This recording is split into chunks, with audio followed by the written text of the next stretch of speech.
Showers and storms starting kind of right out of the gate when you wake up tomorrow morning, and there is a risk for an isolated severe thunderstorm. The Storm Prediction Center has us in a level 1 risk for severe weather. It's a 5-level threat scale.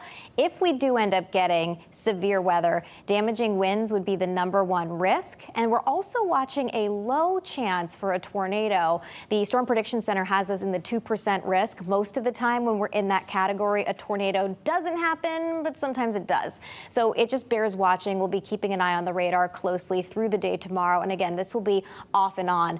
But I think the #1 concern tomorrow over the threat for severe weather is really going to be for locally heavy rain, because we've already seen so much over the last few days, over the last summer.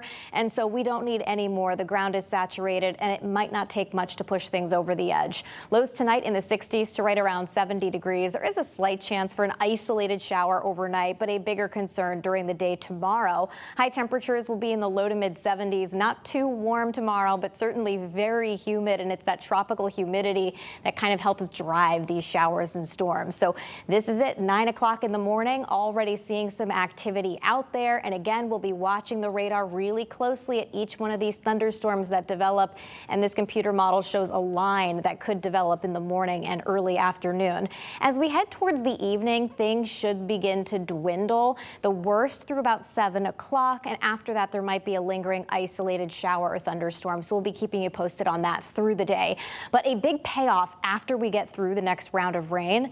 Look what happens to the humidity. It drops back. It has been out of control for the last week or two, but finally back to comfy, refreshing September weather. And I think you're really going to love both Thursday and Friday with highs in the 70s. And then we're watching Hurricane Lee, a major Category 3 hurricane. The storm is expected to take that turn north that we've been awaiting long time now, and passing to the west of Bermuda. As it does so, it moves into some cooler waters and it begins to diminish in intensity. That being said, the storm will actually grow in size even as the maximum winds start to come down. And by the time it's passing New England, it'll actually more closely resemble a nor'easter than a tropical storm.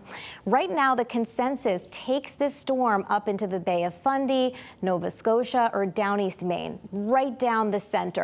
For us, this would keep any high impact away from Connecticut, even farther away, and we're talking about sunshine during the day on Saturday.